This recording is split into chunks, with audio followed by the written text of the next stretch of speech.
Assalamualaikum warahmatullahi wabarakatuh. Waalaikumsalam warahmatullahi wabarakatuh. Di sini kami dari kelompok 7 akan mendiskusikan tentang isu-isu pendidikan yang khususnya bertemakan tentang full day school. Baik untuk seluruh rekan-rekan yang ingin menyampaikan aspirasinya silakan. Jadi menurut menurut saya di full day itu kan pasti ada pro dan kontra. Nah, kalau saya pribadi sih itu berujungnya ke kontra karena tidak semua anak itu bisa melaksanakan sekolah full day itu secara mulus lah istilahnya gitu. Nah, untuk produk kalau misalkan dikurang kan pro, dikurang kan kontra. Untuk isi kain pro maka gitu. Tuh, Ya, sama ya pikir kontra aja.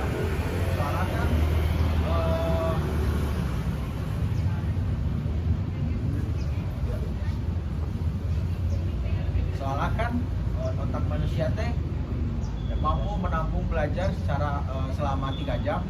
Kan itu full day school dari jam 7 sampai jam 4 ya. Berapa lama coba? Malah bikin ngeluh para siswa.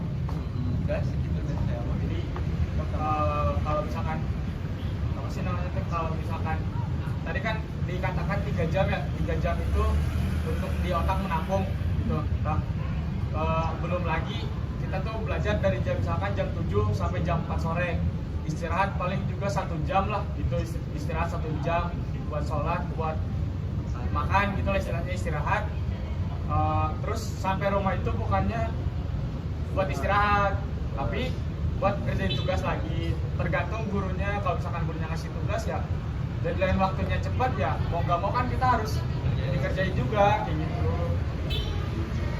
Sama kalau saya sendiri juga sebenarnya lebih ke kontra, dikarenakan kalau full day school itu terlalu banyak menghabiskan waktu di sekolah, sehingga untuk bersosialisasi di rumah, apalagi di masyarakat kan kalau pulang sore pasti capek banget, terus kalau udah di rumah juga pasti dipakai istirahat, jarang juga mengobrol dengan orang tua. Itu yang pertama karena terlalu banyak menghabiskan waktu. Terus yang kedua, menurut saya full day school ini sangatlah bertentangan dengan sistem pendidikan yang dikeluarkan oleh UNESCO, di mana di sistem itu terdiri dari 4 pilar. Yang pertama pilar itu tentang learning to know. Nah, kalau untuk learning to know di Indonesia sendiri sebenarnya sudah terlaksana, dikarenakan ya di pembelajarannya di Indonesia ini terlalu berfokus pada learning to know tanpa ada tentang learning. Kan ada 4, yang pertama learning to know, terus learning to do, terus learning to live together, terus ada untuk yang learning to be. Nah, jika menerapkan sistem full day school ini tentu saja bakal berfokus pada learning to know tanpa bisa melaksanakan tentang learning to live together, yang dimana artinya itu untuk belajar untuk hidup bersama dengan orang lain gitu. Terus yang kedua juga tentang materi pendidikan di Indonesia itu terlalu berfokus pada learning to know tanpa menerapkan tentang learning to do. Jadi tentang pembelajaran apa yang akan kita lakukan ke depannya. Misalkan pembelajaran di sekolah tuh jarang kepake di kehidupan nyata, seperti misalkan jarang diaplikasikan seperti itu. Terus learning to do, kita tuh belajar seperti ini hanya untuk pembelajaran, untuk mengetahui aja tanpa bisa diterapkan ke depannya kayak gimana. Kita itu belajar ini buat misalkan untuk di jenjang pekerjaan, tidak ditujukan pada minat juga gitu. Apalagi untuk yang learning to be, kita tuh belajar misalkan semua orang kan cita-citanya tidak sama menjadi guru.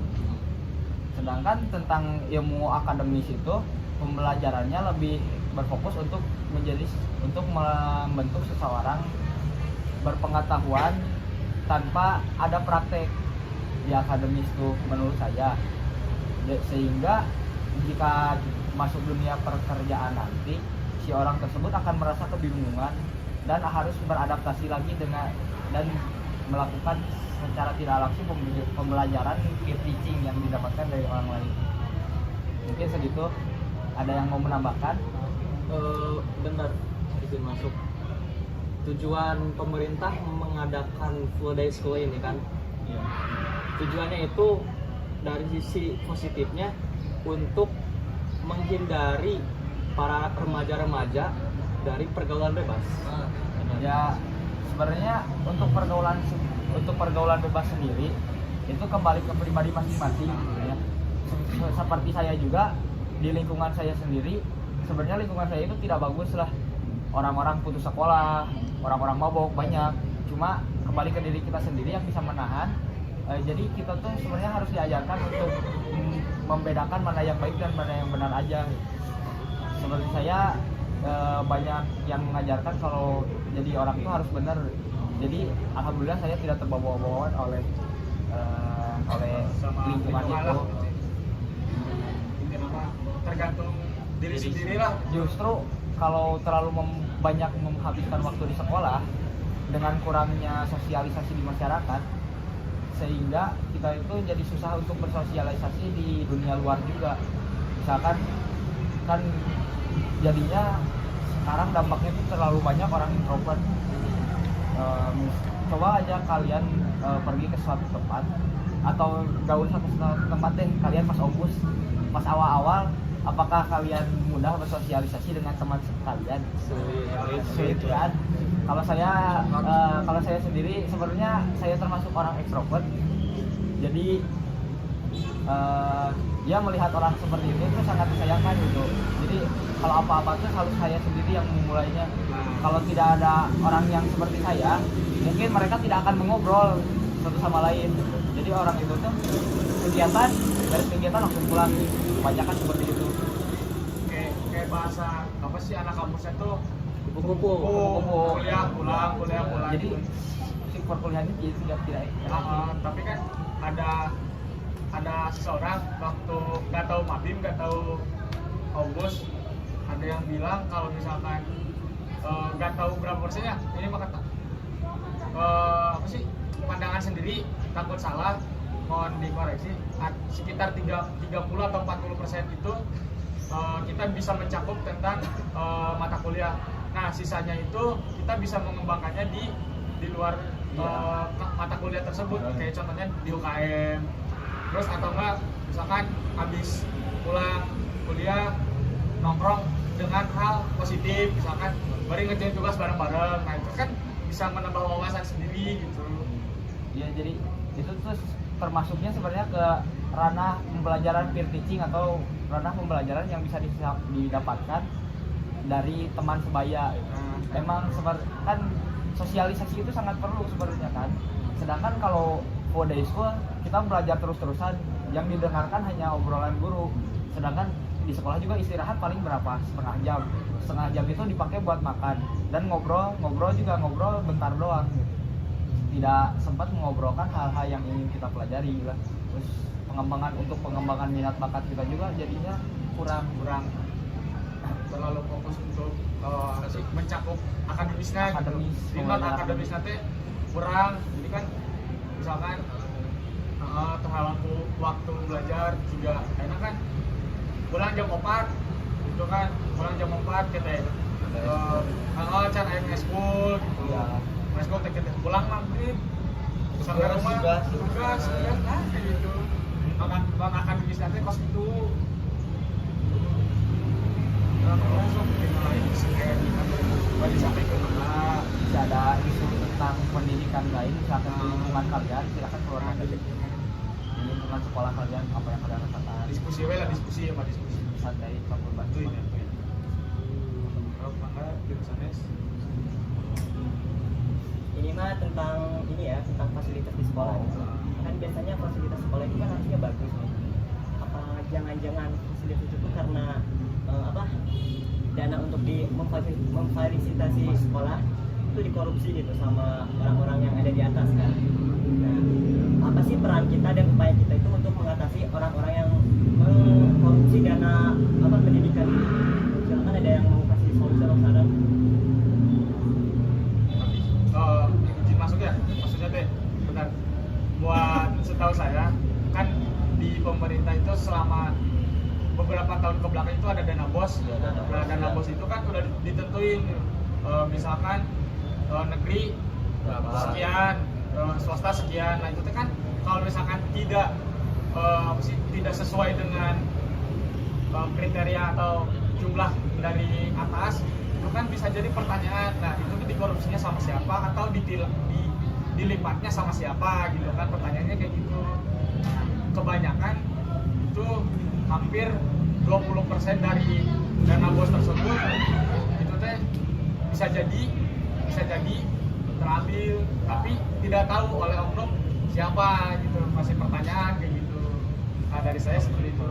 Solusinya. Nah solusinya ya mudah-mudahan lah yang kayak gitu jangan sampai terulang di masa depan, dan semoga bisa bersih lah gitu ya.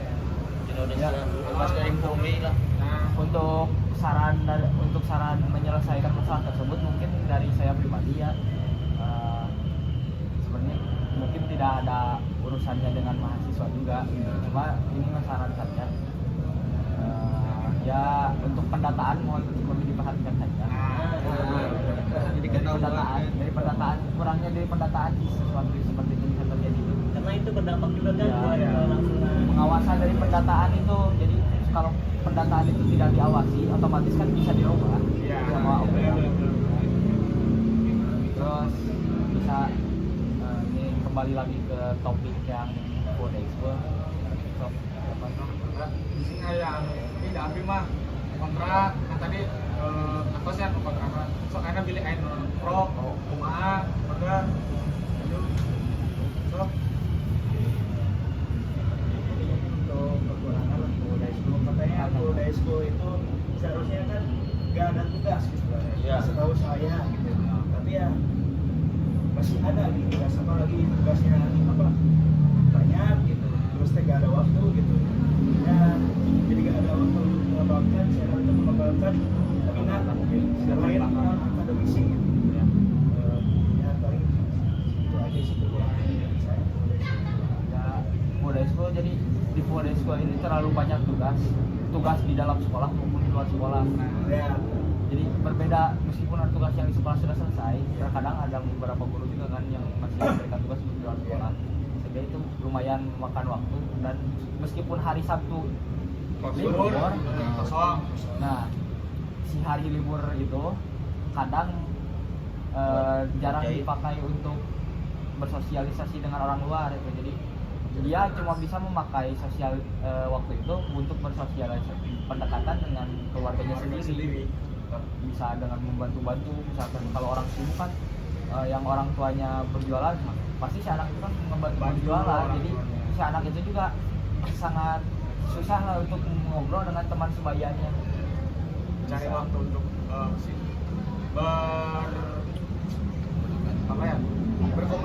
berkomunikasi dengan teman sebayanya itu kurang dikarenakan kekurangan waktu.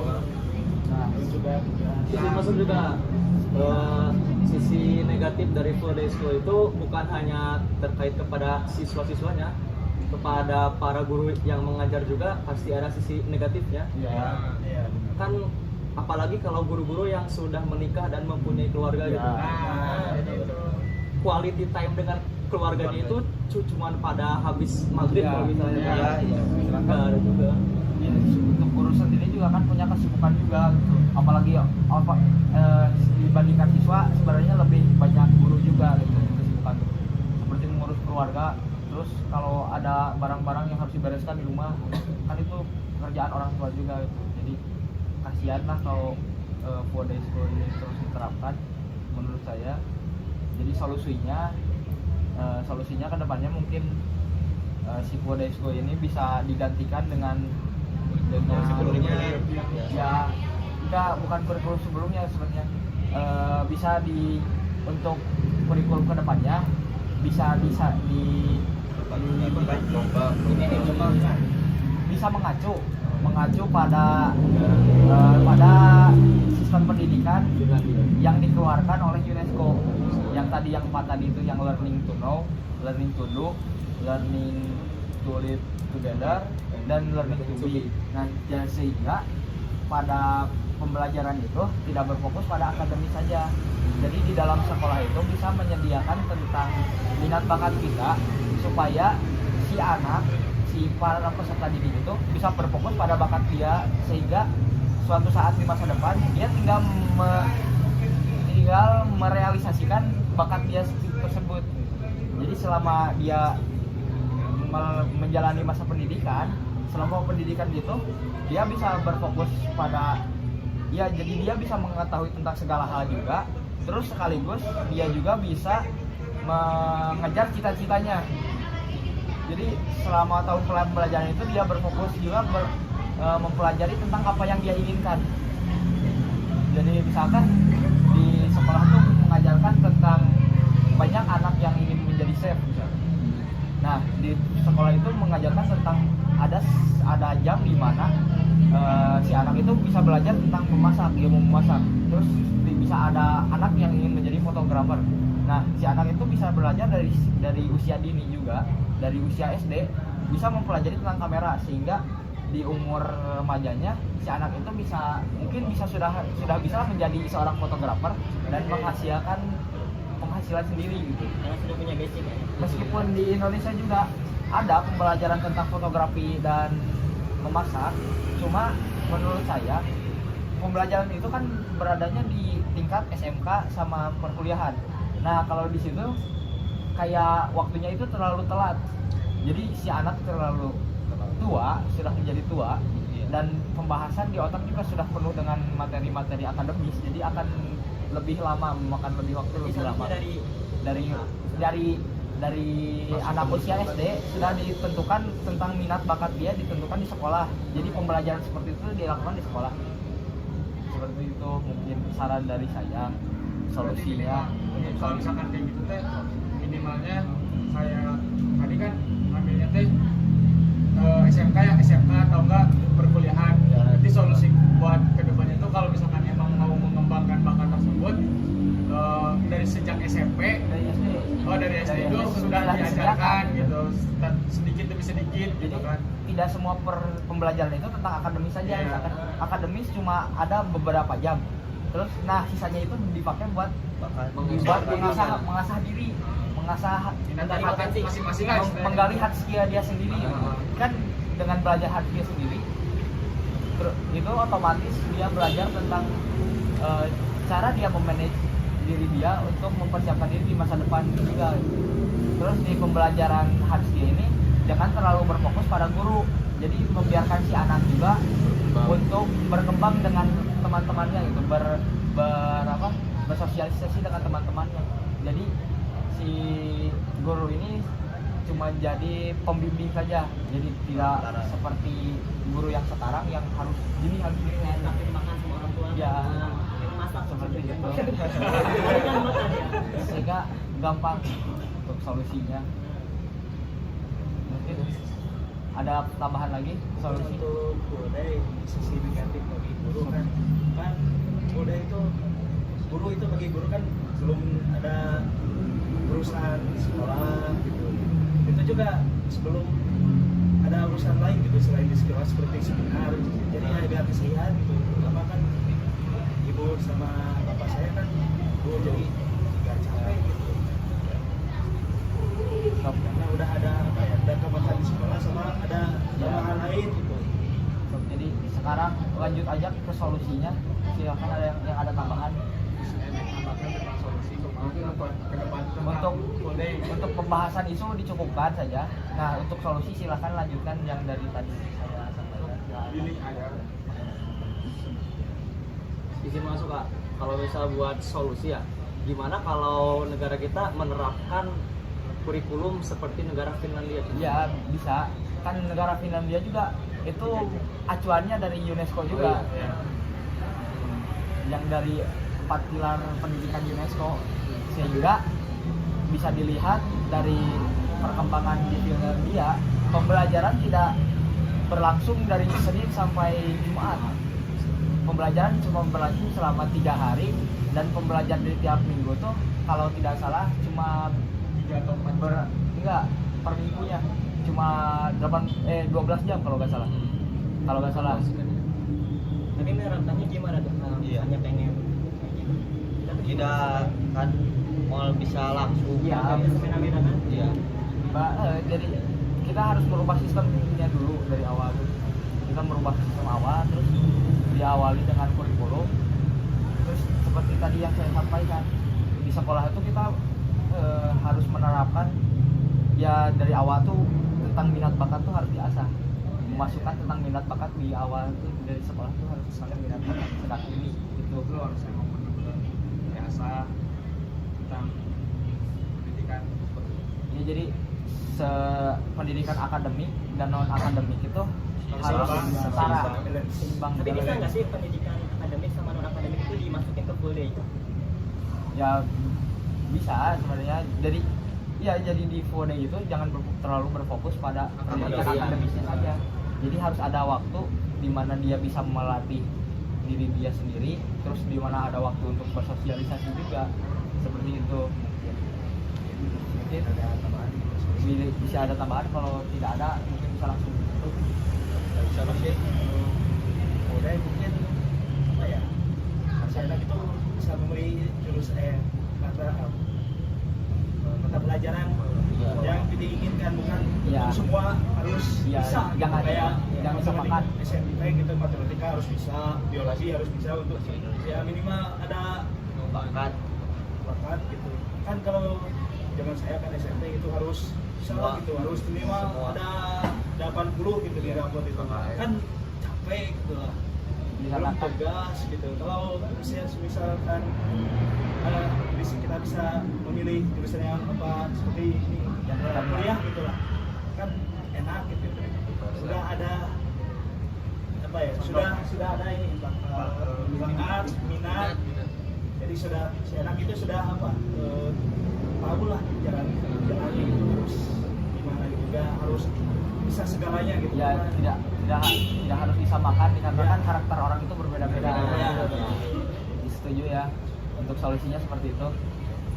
Kalau bisa acuannya mengacu pada ya landasan sistem pendidikan UNESCO saja yang kita tempatkan.